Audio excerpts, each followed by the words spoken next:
Hello everybody, Dawn here with Wreath Decor by Dawn. I wanted to talk grapevines with you today. Alright, so when I'm looking for a grapevine, I'm looking to see how it's shaped and how full it is. I want a good round grapevine if that's what I'm choosing, if that's the shape that I'm choosing is round. I don't want it to be too out of shape. I'd like that circular shape. I also look to see how full it is and also how clean it is.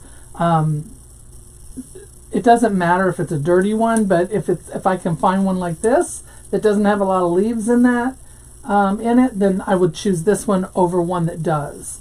So keep that in mind when you're looking for your grapevines. You want to look at the shape. You want to see how compact they are, how full they are, how easy it will be to insert your stems without them poking through to the back. So some of them you can find are going to be pretty thin. Those don't mean that they're bad wreaths. It just means that you're going to have to be more careful when you're putting your stems in and filling that in. You might have to use more moss to cover up your stems, whereas the thicker one you won't have to because they're not going to go all the way through to the back. But if you have any spots where your stems come through, you'd want to hit those with some moss to cover them up so that the customer doesn't see that on the back of their wreath. You want it to look as nice and clean as possible. The next thing I look for is where pieces might be broken, might come apart too easily. Make sure that the binding is in good shape, holding it together. These sticks are not falling out.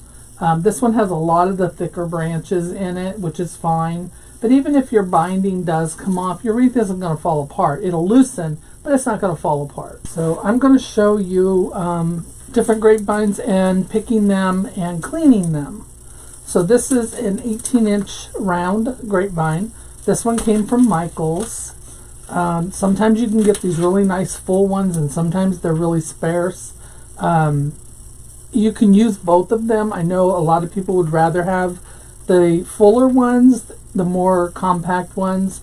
But even using the ones that are thin and sparse, you can cover that up. So this one happens to be a good one, so we're going to use this today in a different design, but I thought I would show you some cleaning up of the grapevine and just different things that I like to do when I'm choosing a grapevine. So this is our round one,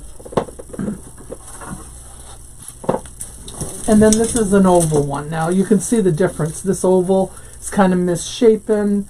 It's not quite as full as this grapevine is. But that's okay because this is the thinner part here. This is the part I would cover up and I would leave this exposed because you have more meat on it, as I would say, to fill in with or to show with your design. Whereas over here you can cover up all of this that doesn't look so nice with your florals and your leaves and your greenery and all that. So this is an 18-inch oval and then an 18-inch round. The oval came from a wholesale supplier and the round came from Michael's. Alright, so when I'm cleaning up a grapevine, I'm just taking my hand around the surface and I'm looking for anything that's sticking out or might poke somebody or scratch a door. That's the most important thing. You want to make sure that you're not going to scratch someone's door. I do put a disclaimer in all of my grapevine listings that says that it's a natural wood and that it could possibly scratch their door. So I try to make them as aware as I can, but I also want to make sure that I clean it up as well as I can, too. So anything that sticks out, anything that might cause a problem or scratch the door, I try to cut it off. I try to get all the leaves out of it as much as I can. Now some people don't care. They'll just make a grapevine the way it is. They don't clean it up. They don't spend all their time cleaning it up. But that's okay too if you don't want to do that. It's a grapevine, so it's a natural piece. So sometimes people, they don't care that it's got leaves and things in it. I personally would rather clean it up a little bit. I don't like all the leaves falling out while I'm working on it. And no matter how much you clean up a grapevine, you're still going to have stuff falling out of it. Especially if it's as compact as this one is. So I'm going around. Let me zoom you in here so you can see a little bit better. So I'm just taking my hand and I'm looking, I'm sliding my hand around it, and if my hand catches on anything, I try and cut that off. Because that way it doesn't get in the way when I'm designing.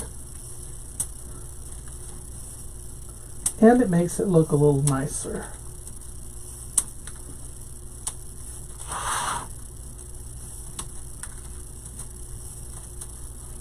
But you can take the worst looking grapevine and turn it into something beautiful just by covering it up with greenery and florals. So if you can't find a good one, don't worry about it. Take one that, you know, the best looking one out of the bunch, and turn it into something really spectacular. Now if you wanted to make this even fuller or less compact, you could cut the binding off of it. Here's your binding here. This is the binding that goes around, that is kind of holding everything in together. It's really not holding it together, because once you cut that off, it's the wreath isn't going anywhere. It's not going to come apart. It'll loosen up, but it's not going to fall apart. It's dried this way, so that makes it so that it doesn't come apart. Alright, so I think we've got this one pretty much cleaned up for now. There weren't a lot of leaves in this, and that's probably why I chose this one.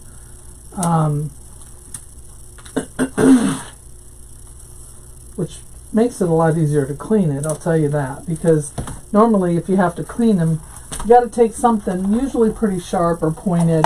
You could take a screwdriver. I use an ice pick here that I have. I've had this for years. And I would just take it in between and clean out those spots. I would just run this in here and get all those dead leaves and that out of there. But like I said, this one didn't have a lot of dead leaves in it. It's very compact and ready to go. You can take it and hit it on the table, take it outside and hit it on a tree. Get all those loose bits out of it as much as you can, like I said. No matter what you do, you're not going to get it all out. It's just not going to happen.